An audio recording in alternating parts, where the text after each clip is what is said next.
salaamaaleykum chers internautes ñi ngi am mbégte ak kontaante nekk fii si terrain Jaraaf fas yéene waxtaan ak benn ndaanaan boo xam ne football local bi mi ngi def na si empreinte am te doonte day door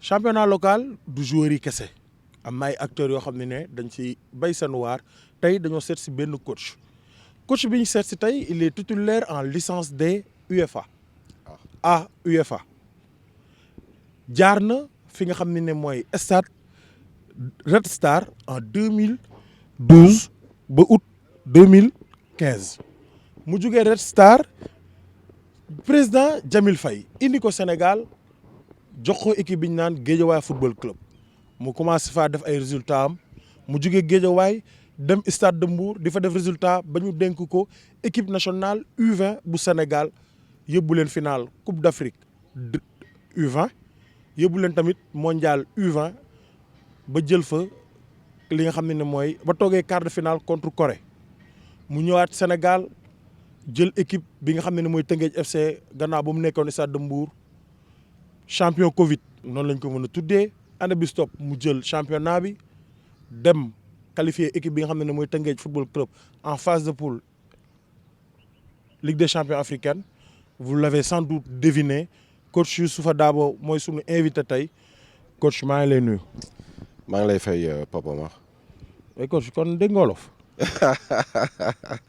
oui bien sûr dégg naa wolof bu baax a baax. coach lu tax ñu bëri foog na doo làkk wolof. non en fait je pense que loolu c'est surtout que bi ma di soog a ñëw ñu bëri jàppoon ni dégguma wolof.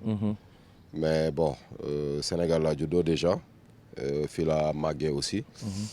c'est vrai que nekk naa lu yàgg si biti mais terewul dégg naa wolof bu baax. et puis bon xam nga comme lu ma am di habitude di exprimer aussi français moo ëpp. donc du coup parfois su may di wax wolof comme damay nekk di réfléchir des fois pour trouver yenn mots yi je préfère basculer en français. mooy gën a gaaw voilà moo gën a yomb. mais maa ngi lay nuyu bu baax. maa ngi lay fay bu baax a baax. baa yaa ngi si jàmm. waaw maa ngi sant yàlla déwénati. fekkeel déwén baal leen ñu wax. baal nañ la baal ñu wax. def naa une introduction def une présentation de votre parcours en tant qu'entraîneur. waaw su nekkee am naa lu ma si fàtte nga ajouté ko si. non bon en fait je pense que def nga présentation bi ni mu waree Red Star 10 ans laa fa def. waaw def naa Red Star 10 ans donc mooy club bu ma gën a yàgg après 10 ans yi yëpp du rek entraîneur quoi. voilà mais dans l'ensemble Red Star def naa fa 10 ans. soogay ñëw Sénégal. soogay ñëw Sénégal. waaw. kan mooy Youssoupha Dabo l'homme pas l'entraîneur l'homme booy Grand Dakar la booy Médina la booy Gueule Tapée la wala booy Red Star la. non Youssoupha Dabo sénégalais la. sénégalais comme yow comme ñëpp ñu bëri quoi. sénégalais la am ay origine bissau-guinéenne. et judo Sénégal màggee Sénégal après football aussi nawetaan nag yu kenn xamul bon joué un peu aussi dans le championnat sénégalais avant que ça soit professionnel ça fait longtemps quand même. À l'US Rail si je me trompe pas. J'ai joué à l'US Rail, j'étais U20 mais je jouais là-bas comme senior. Après voyagé naa mais joué naa Wakam. En deuxième division. Joué naa aussi Renaissance de Yoff toujours en deuxième division avec le même coach Lamine Sonko. et doomu daara la parce que suñu kër voilà këru daara la jàng naa alxuraan wàcc naa kaamel ñaari yoon jàng yeneen téere tey jii bu ma nekkul woon entraîneur heure bi maa ngi si daara ji yore ndongo yi quoi. parce que kër papa daara la Oustaz Youssou Dabo. non. mais coach. coach lan moo la poussé à être entraîneur. passion la obsession la. non c'est une passion parce que man ci football laa mës a traîner en dehors de daara ji. football laa mës a traîner mësuma def beneen métier. donc bi yàlla defee ni carrière football bi ma bëggoon defuma ko naturellement dama virer dans le coaching nekk di entraîner fële en France commencé foofu di def samay diplôme nànk-nànk ba yàlla def ma am la licence UEFA A. tey jii c'est vrai que dese na ma licence bu gën a mag mooy licence UEFA Pro mais boobu aussi ça prend du temps en tout cas en France da nga koy passer sur 2 saisons parce que bi ma am nii tu le passes sur une saison c'est-à-dire d'octobre 2011 à juin 2012 par exemple laa ko defoon et bi nga xam moo ma dese tu dois le passer sur 2 saisons mais 80% du temps en présentiel. C'est-à-dire tu dois être là-bas en France.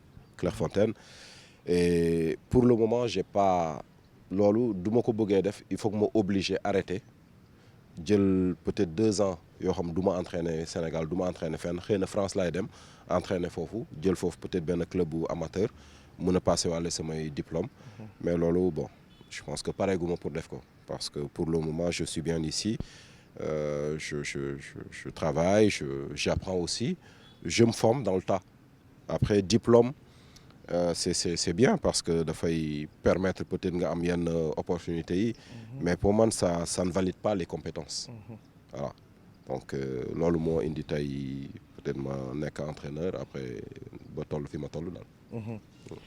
Quel est votre style de jeu favori? Football de possession.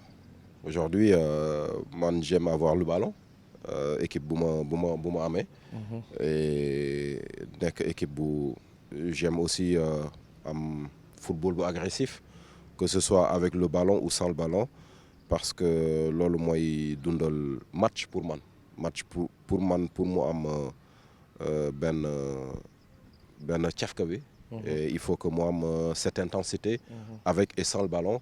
Quand on a le ballon il faut vraiment essayer de mettre en difficulté l'adversaire. Après c'est pas football de possession pour posséder. Tu vois si on peut aller plus vite si on peut aller rapidement vers le but adverse mettre quoi en difficulté aussi il faut le faire mais on sait très très bien que ni 80% voire 90% du temps ça c'est pas possible dans un match de football donc si loolu rek nga mën dafay am jafe-jafe donc c'est pour ça que man ma bëgg football jeu de possession mais quand il y a cette possibilité d'aller très rapidement vers l'avant il faut y aller mais quand on n'a pas le ballon il faut que tout le monde travaille.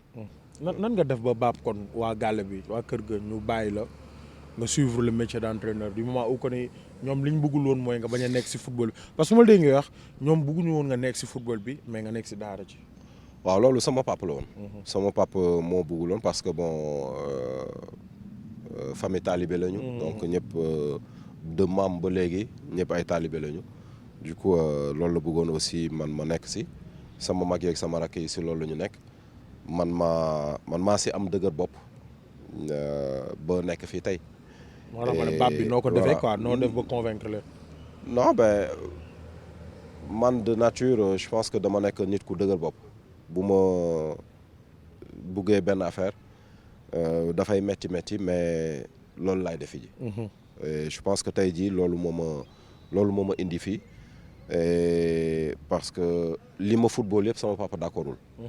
tey jii bi ma demee ba nekk ni entraîneur si lay soog a sax accepter parce que même bu ma daan ñëw vacances di dellu c'était pas son kii wu ko quoi tu vois mais bi ma ñëwee Sénégal nekk Guédiawaye boobu kiiwuloon noonu sax tu vois après bi ma jugee Guédiawaye ak coow bi ma fa jógee je pense que ça l'a touché parce que xeexkat la xeexkat dëgg la woon. vous avez été limogé de Guédiawaye parce que vous avez da nga accompagné Aliou Cissé ngeen dem Coupe d'Afrique. ouais et je pense que ça l'a beaucoup affecté aussi ak coow li nu mu bëree woon. xamuloon lu bëri ci football.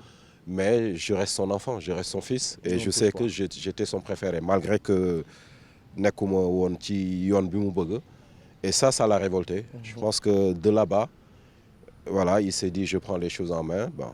Après c'est la dem Stade de Mbour malheureusement il est décédé après 10 jours après suñu finale bi contre Ouakam. On a joué la finale le 15 juillet ak lycéam yëpp avant ñuy def finale Coupe du Sénégal bi ba mu décédé le 25 juillet 2017. mais amiin amiin yaa rabbal alamin mais sama jugee Guédiawaye boobu c'est ça qui a fait que après boobu si la ma ñaanal. ok ci boobu la ma ñaanal. ne ma demal après voilà. sànq da nga taxaw da nga wax loo xam ne foog ñu taxaw si. parce qu'on est là aujourd'hui pour découvrir le coach et l'homme léegi nañ ñëw si l'homme après ñu yeggaliwaat le coach. ñu taxaw si l'homme tuuti. da nga wax sànq ne da nga dëgër bopp. et ñu ngi lay bàkkee ne par rapport ak yow ak yeneen entraîneurs yi vous êtes trop réservé. et yaa ngi loolu noo koy peut être appréciation bi ñi am ne Dabo c'est une personne très réservée par rapport ak autres entraîneurs yi te sànq yaa ngi wax ne da nga dëgër bopp parce que loo jàpp da nga jàpp ne moo baax jàppoon ne loolu mën na nekk peut-être pas si dëgër bopp bi aussi réserve bi c'est un choix di nga si ñëw mais li nga ne dëgër bopp est-ce que peut-être du indi incompréhension ak yow say propres collaborateurs yow.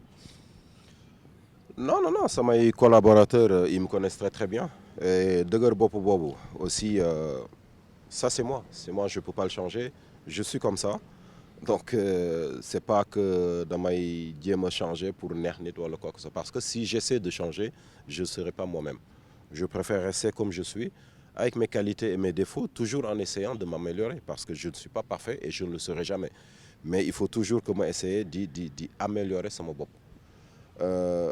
dëgër bopp bi c'est pas que du ma bàyyi d'accord parce que nit là je sais que j'ai pas le monopole de la vérité mais quand je tiens à quelque chose je vais jusqu'au bout après ma apprécier par rapport au résultat quel que soit Alpha il y aura toujours quelque chose de positif man je suis pas quelqu'un de négatif toog di lamenté wu li ma bëgg même su ma ko amulee j'essaie de prendre le côté positif parce que li may bañ mooy ma bañ a dem au bout de mes idées si foofu laay rëccoo su ma demulee au bout de mes idées après derrière le résultat n'est pas ce que je voulais là je vais m'en vouloir bala may àgg si loolu nag je préfère toujours aller jusqu'au bout de mes idées après lu si am ma xam ni man maa ko def man maa ko du ma si nekk di xool kenn man la sama bopp xam nga tey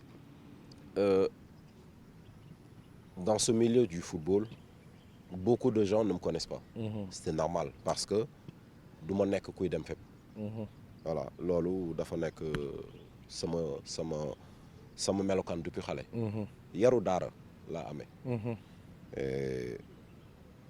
parce que dem fu nekk moo lay dugal ci lu nekk mooy indi ngay wax lu ne di wax ba wax lu sa yoon nekkul di dugg si yëfu jàmbur man meluma noonu ku ma gis peut-être stade nga ma gisee soo ma gisul stade doo ma gaaw a gis à part may dem peut-être si sama gars yi à la Gueule Tapée wala may ñëw fii sama boru kër yaay parce que sama kër yaay fii la nekk ci ginnaaw hôpital donc sama personnalité la ñenn ñi dinañ ko jàppee dafa soof dafa bëri tiitër bi ma nekkee xale ba léegi maa ngi dégg loolu donc bu ma demee ba toll nii di ko dégg du ma déranger waaw je suis comme ça et ça voilà ku nekk ak ni mu mel ku nekk dafay respecter ni moromam mel man en tout cas je respecte ni ñëpp mel keneen aussi moo xam naka lay gérer quoi. yow ak club yi nga jot a jaar. Stade de Mbour. Guédiawaye. ak récemment ak Teungueth FC. après boo équipe maanaam club boo jugee est-ce que après da ngay am rapport ak équipe yooyu club yooyu rapport yi ba léegi mi ngi fii soit le comité supporter soit le staff bi nga fa fekkoon wala l'administration équipe bi nga fa fekkoon. Guédiawaye ñëpp xam nañ ni ma fa jógee. terewul man ak le président Jamil ñi ngi en contact ba léegi. Ah bon? Bien sûr on n'a jamais cessé de se parler. Ok. Tu vois malgré ni ma fa jógee. ba tey ñi ngi nekk en communication. bi yaayam gaañoo dem naa fa bu ma amuloon ak moom relation boobu du ma fa dem. parce que man du ma tricher. tey jii bu fekkoon ni ca boobu la man ak moom suñu relation coupée même bu yaayam gaañoo du ma fa dem. noonu man noonu laay fonctionner tu vois mais terewul Guédiawaye bi ma fa jógee dem naa fi Stade de Mbour comme ni ma ko waxee quelques mois après sama papa gaañu. ñoom dañoo ñëw jàll si. macha allah. donc awma ak ñoom réero. pour vous dire président Jamil ba tey man ak moom ñi ngi déggante ak ñoom Modou Sy ñoom Fatou ñu fa nekkoon. Stade de Mbour pareil même chose le président Salou Sam je pense que bërki démb lañ mujjee wax le vice-président Pape Seck on se parle tous les jours la semaine passée vendredi week-end passé bi ma yóbboo sama njaboot Saly jaar naa fa ñu waxtaan après madame les supporters ba léegi ñi ngi déggante. ba démb si guddi moo si mujjee le président ki nekkoon président comité supporter bi. ñi ngi déggante ba tëggee démb laa fa jógee. donc voilà. kon baax na macha allah léegi ñu ñëwaat sur le coach. waaw coach noo gisee niveau football local actuellement. waaw niveau bi mi ngi progressé bu baax a baax parce que quand je venais d'arriver en 2015 am na lu ma waxoon bon après ñu bëri ils avaient pas compris def ay critiques day jàppe boppam yaakaar ni mais xam nga tey man lu ma mën a wax mooy kenn gënu ma bëgg Sénégal waxuma ne maa ko gën a bëgg kenn. mais xam naa ni kenn gënu ma bëgg Sénégal. bi may jógee France di ñëw fii. si sama famille kenn d'accordul sama grand frère yi ñu nekk France ak Italie sama grande sœur yi kenn d'accordul parce que il se disait que tey da ngay dem footballu Sénégal nga xam avancé wul amul xaalis amul dara avantage yi nga am fii yëpp nga bàyyi ko fi sa doom say doom sa jabar bàyyi leen fii dem Sénégal da ngay def foofu ñaari weer ñu dàq la nga amaat problème kërëng affaire yooyu mais comme j'ai dit si jëlbeen gi lu ma am en tête man je le fais. Bien sûr avec beaucoup de réflexion du ma dof tamit. bi ma ñëwee football bi bon ak ni mu meloon ñuy wax ci yenn situation yi ma joxe woon sama avis par rapport ak niveau de jeu bi où je disais on peut l'améliorer jusqu'à présent on peut l'améliorer jusqu'à présent parce que il y a toujours des choses à améliorer mais bon bi ma ko waxee ñu bëri jàppoon ni ay critiques la te bu ma critiquer naa sama bopp parce que maa ngi ci football bi. d'accord.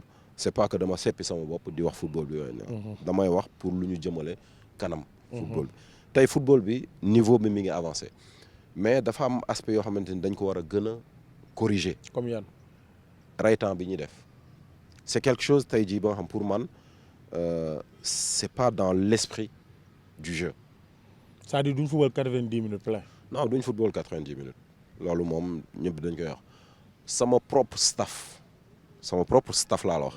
damay xuloo ak ñoom si loolu. yow ak say collaborateurs. chaque jour. macha chaque jour.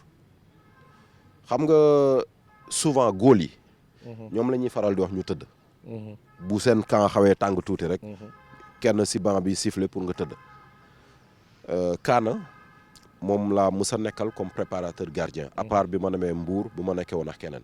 mais que ce soit Guédiawaye que ce soit Teungueth que ce soit en équipe nationale U20 et Kaana ça il le sait compétition yi ñu mës a def yëpp international ba local il sait très bien que ni ça je l'accepte jamais et dem na aussi ba accepter ko xam ni man loolu mooy sama bëgg-bëgg parce que je reste aussi le responsable ay góol tëddal non ñoom ñoo war a góorgóorlu ba temps faible boobu ñu ëlbati ko parce que temps faible c'est pas tëdd moo koy dindi c'est pas tëdd c'est une période difficile pour une équipe mais c'est là où tu dois montrer ta personnalité la personnalité le caractère de l'équipe du tëdd kii tëdd fii kii tëdd fële ce sont des choses yoo xamante ni ñun entraîneurs yi ñun ñoo koy wax suñu ay joueurs te loolu dañ ko war a bàyyi parce que arbitre yi c'est difficile pour ñoom ñu gérer situation yooyu ñun ñoo leen si war a jàppale tey spectateurs yi dañuy ñëw di seetaan match de football nga jékki-jékki match bi am intensité niveau bi jóg ba nit ñi commencé di kontaan nekk si match bi nga gis kenn ku tëdd fële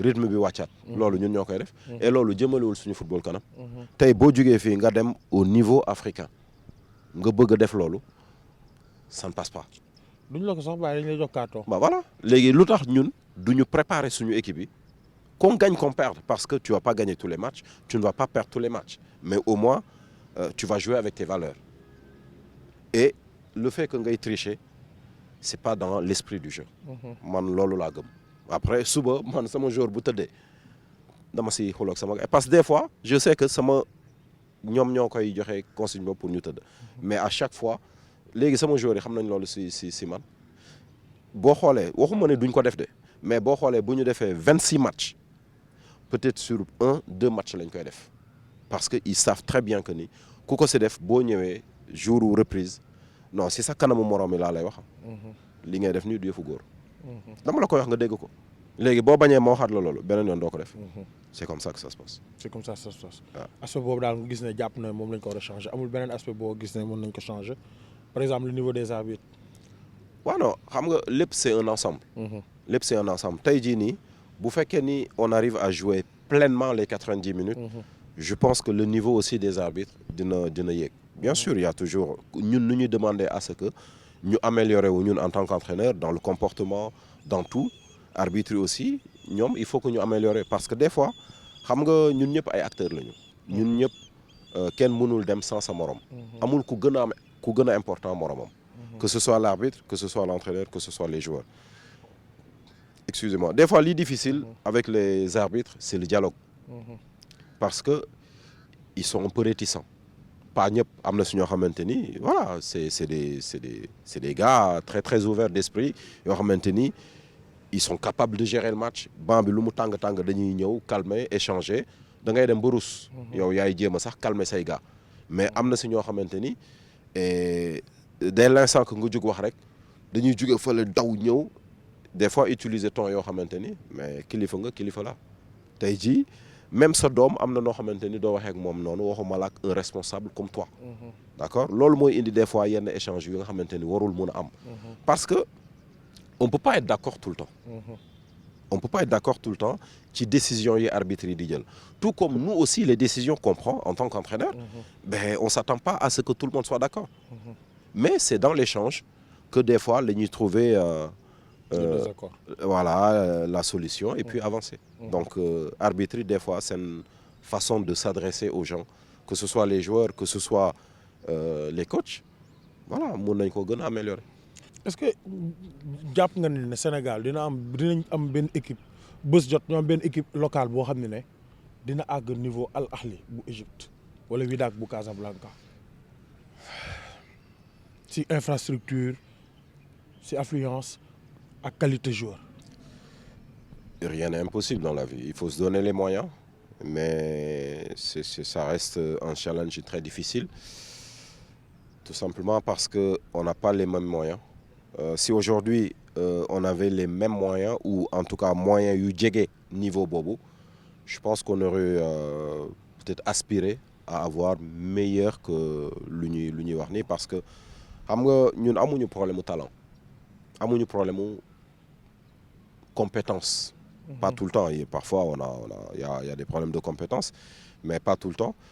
On a un problème d'organisation. Le premier pas vers le succès, c'est l'organisation.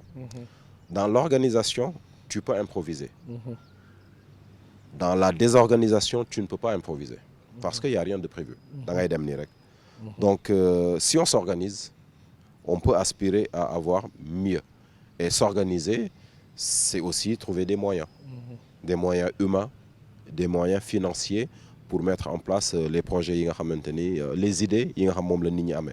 Parce que les dirigeants du football, que ce soit en club, que ce soit dans les instances du football, ils ont beaucoup de bonnes idées. Mais parfois, il y a les moyens qui ne suivent pas. Donc du coup, ça ne peut pas aboutir à un projet.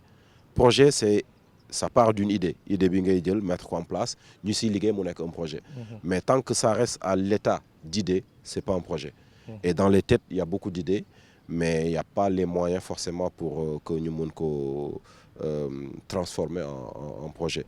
Mais arriver au niveau de ces clubs, c'est possible, mais ça va être très très difficile parce qu'on n'a pas les moyens en fait pour tout ça. De tout ça. Ñu ñëw si yow sur le plan personnel. gis nañ nga sélection nga nekk fi coach sélection équipe nationale U20. macha allah yóbbu équipe U20 bi finale coupe d'Afrique ak quart de finale coupe du monde U20. Sur le plan personnel lan mooy say objectif dans le court terme et dans le long terme. Je suis un entraîneur très très ambitieux qui aime relever des défis, aime aller dans des challenges. Aujourd'hui, mon objectif à court terme, c'est de monter une équipe compétitive avec le Jaraaf. Et voilà, de se battre, une équipe prête à se battre pour le championnat et aller gagner le championnat. L'objectif à court terme, c'est ça. Après, il y a la Coupe CAF qui est là, qui reste une compétition aussi très importante. Boo xamante ni war nañ si dem avec beaucoup d'ambition et beaucoup d'humilité aussi parce que le Jaraaf d'il y a 2 ans bi def coupe CAF, c'est pas le même Jaraaf. Là, c'est un Jaraaf avec un effectif qui a bougé. Il faut déjà mettre en place, comme je l'ai dit tantôt, cette équipe compétitive pour aspirer à des résultats au niveau du Jaraaf. Man, je suis un entraîneur, comme je l'ai dit tout à l'heure, très très ambitieux. Je ne me fixe pas de limite.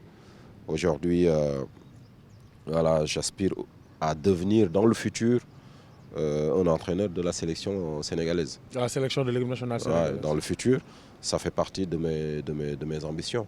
Mais voilà, il faut continuer à travailler, il faut continuer à progresser et puis attendre voilà, des opportunités. Ce n'est pas quelque chose que je veux là, parce que je le dis depuis des années, le meilleur sélectionneur que le Sénégal peut avoir à l'heure actuelle, c'est Aliou Cissé.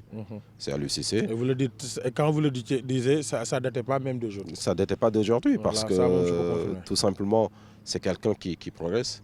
Et quand tu vois quelqu'un qui progresse, il ne faut pas que tu freines. Donc, il faut accompagner ba mu àgg si limite am parce que ñun ñëpp am nañu limite. Mais je pense que àggagul si limite am. Maintenant, il faut continuer à le protéger, à l'aider, à l'assister tant qu'on peut jusqu'à ce que moom mu dem ba pare wala mu dem ba atteindre limite am mu xam ne fii limite am la mu ne gars yi àgg naa fi ma waroon àgg na keneen jël. Mais je reste un entraîneur voilà, qui a cet objectif d'aller entraîner l'équipe nationale du Sénégal dans le futur. On vous a entendu dire sur la vidéo de présentation bi nga def ak Jaraaf titre continental Champions League Jaraaf champion Ligue des champions Afrique excluroo ko te bokk na ses objectifs loolu moo tax man ma posé la sànq ndax jàpp nga ne dañu am équipe yu àgg côté Al Ahly ak yooyu.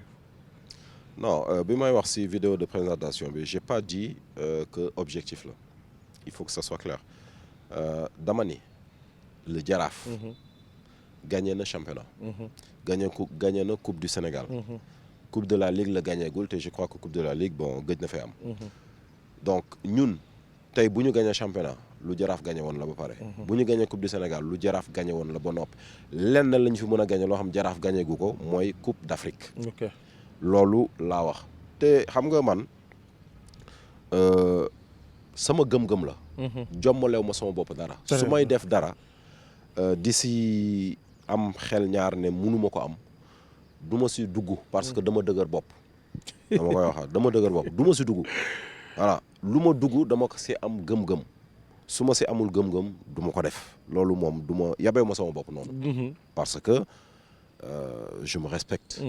d'accord.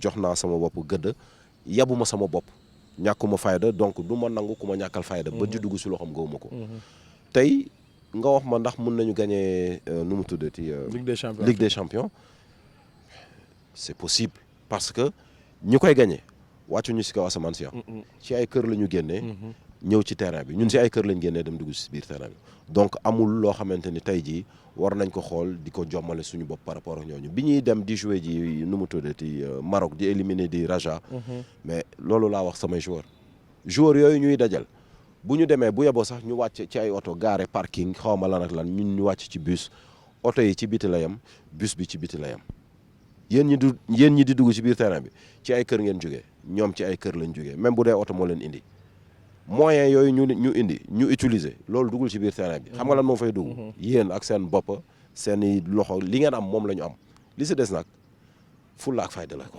fulla ak fayda bu fekkee ne da nga nangu waa ji ñëw li ngeen di xëccoo moomu ko bal bi parce que bal kenn moomu ko li ngeen di xëccoo bu fekkee ni da nga nangu mu am fulla ak fayda ñëw jël ko si sa tànk mun ngaa génn terrain bi parce que foofu la commencé donc état d'esprit boobu man moom laay demee moom laa gëm ci loolu laay dox jommalew ma sama bopp dara donc képp kuy ànd ak man ñuy liggéey dama lay wax ni sawaay lépp mën nañ ko amee ji après nag yàlla mooy joxe ndam wala déet mais lu ñu war a def yëpp dinañ ko def. dinañ ko def incha allah. en tout cas nous souhaitons bonne chance ak Jaraaf.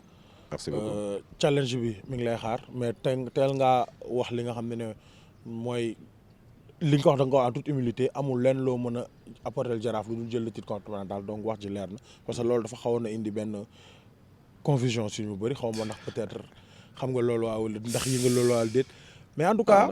gis nañ ne xam nga tey. doguma la. lu tax ma préféré bañ a wax lu bëri. voilà. parce que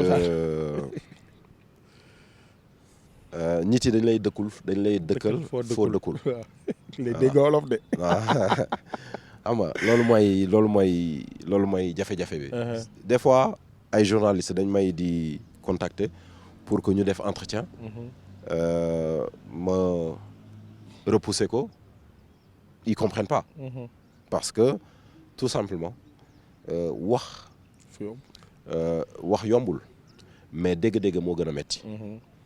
da ngay waxee fii waa ji déggee fële jël ko tourner ko d'une façon te xam nga tey que ce soit yow man gars yi toog fii personne ne fait l'unanimité. dëgg la d'accord donc à travers des fois benn wax nit koo xamante ni mi ngi yore armam toog fële di la xaar dafay profiter aussi wax jooju. jël ko tourner ko d'une autre façon. je préfère moins communiquer. Ça c'est une décision que j'ai prise. Ben déjà depuis que je suis là man bu ñu xoolee ça fait 7 ans que je suis là bu ñu xoolee interview bi yi ma def matul 10. merci beaucoup kon. voilà merci beaucoup du privilège donc. non mais xam nga loolu mooy kii bi malheureusement. mais en fait quelque part aussi soo waxulee les gens vont parler à ta place. donc de temps en temps tu es obligé de parler. voilà loolu mais gis nga bu ñu mënoon def liggéey bi ba mu jeex. te wax du si am da ngay def li ngay def ñibbi du ma wax. baax na dégg naa la c'était le coach Youssoupha Dabo moom lañ dalaloon tey je pense que il a parlé à cœur ouvert et sans détour. Je pense parce que man quand je décide de parler je parle. Mais quand je ne veux pas parler aussi je ne parle pas. Mais quand je décide de parler je parle parce que tey jii nii aussi. mënu leen bàyyi seen ité yëpp ñëw ñu toog fii pour que may bañ a wax. bu fekkoon loolu la kon autant ma waxoon leen ñu bañ ko def benn yoon. parce que comme je dis dama respecter sama bopp. mais je respecte aussi les gens. parce que loolu laa bëgg ñi ci delloo ma. le respect man je le demande pas je l'impose à travers ni may comporter ak yow parce que dama lay respecter par force. donc yow à la kulli yàllin da nga may respecter par force. maintenant bu la sa xel jayee nag ba nga indi leneen lu dugg ci manque de respect bu boobaa man ma xam ban tànk laay taxawee ak yow. merci beaucoup donc par respect pour vous aussi il faut que ma wax. bon yàgg nañ la dégg ñu terminer foofu sax après nga def sa mot de la fin yàgg nañ la dégg ngay wax le pire souvenir bi nga am si coaching c'est Stade de Mbour Ouakam. yaakaar naa 15 juillet bii passé dégg nga ko. gars yi ñaanal nañ leen yàlla na ko yàlla xaar bëgguma sax nga wax si parce que tout le temps bu ma si gis ngay wax vous avez les larmes aux yeux mais au moins votre plus beau souvenir en tant que coach. Bah ça reste le titre de champion du Sénégal. xam nga man dama am ay nit. ci football bi. ñoo xamante ni dañ daan werante yenn werante yi des fois dañ may woo. di wax yenn yi maa leen dara jarul xëccoo wala werante wala xët-xët yi ba seen dënn di tàng. parce que ñi toog naan non gars yi dañuy wax naan waaye Youssou Dabo bi gars yi di tudd fii tout le temps gañëw fi dara xam nga kërëng wax xam nga. yaa ngi waxee di gars yi di waxee de. ah non xam nga man Sénégal laa dëkk xam nga Sénégal laa dëkk. ñu gars yi jëlee gars yi Youssou Dabo. Youssou Dabo daf fi nekk dafa bëri wax rek mais gañewul dara te xam nga Youssou Dabo duñ ko gis ci télé muy wax ay waxi match jàmbur ak yu kenn xamul. mais xam nga mooy li ma wax rek nit bu la bëggee wax yenn yi dafay nekk di xam nga rek donc wax yooyu yëpp da nga ko doon dégg. ay Youssou Dabo gañoo fi dara te pourtant période boobu ñu koy wax. dañuy fàtte ni dama gagné nu mu tuddati coupe de la Ligue ak Stade de Mbour même année bi ñu perte coupe du Sénégal. donc bi ñu gagné championnat bi daaw mu nekk une année de confirmation parce que la première année on était très bien parti. 12 points d'écart ak deuxième. à mi-parcours. waaw loolu déjà bu ñu xoolee xanaa naa laaj sama doyen yi. mais góobu ne championnat am nañu ko fi jotoon def avec Teungueth FC. mais bon on était très bien parti. malheureusement Covid bi ñëw. ñëpp lem seen bagage toog. ñu ñëw deuxième année bi mu nekk une année boo xamante ni il fallait qu'on montre que li ñu doon def daaw lu ñu maîtriser la. il fallait confirmer parce que c'était une obligation. Et gagner ce titre voilà en sachant que tout le monde nous attendait.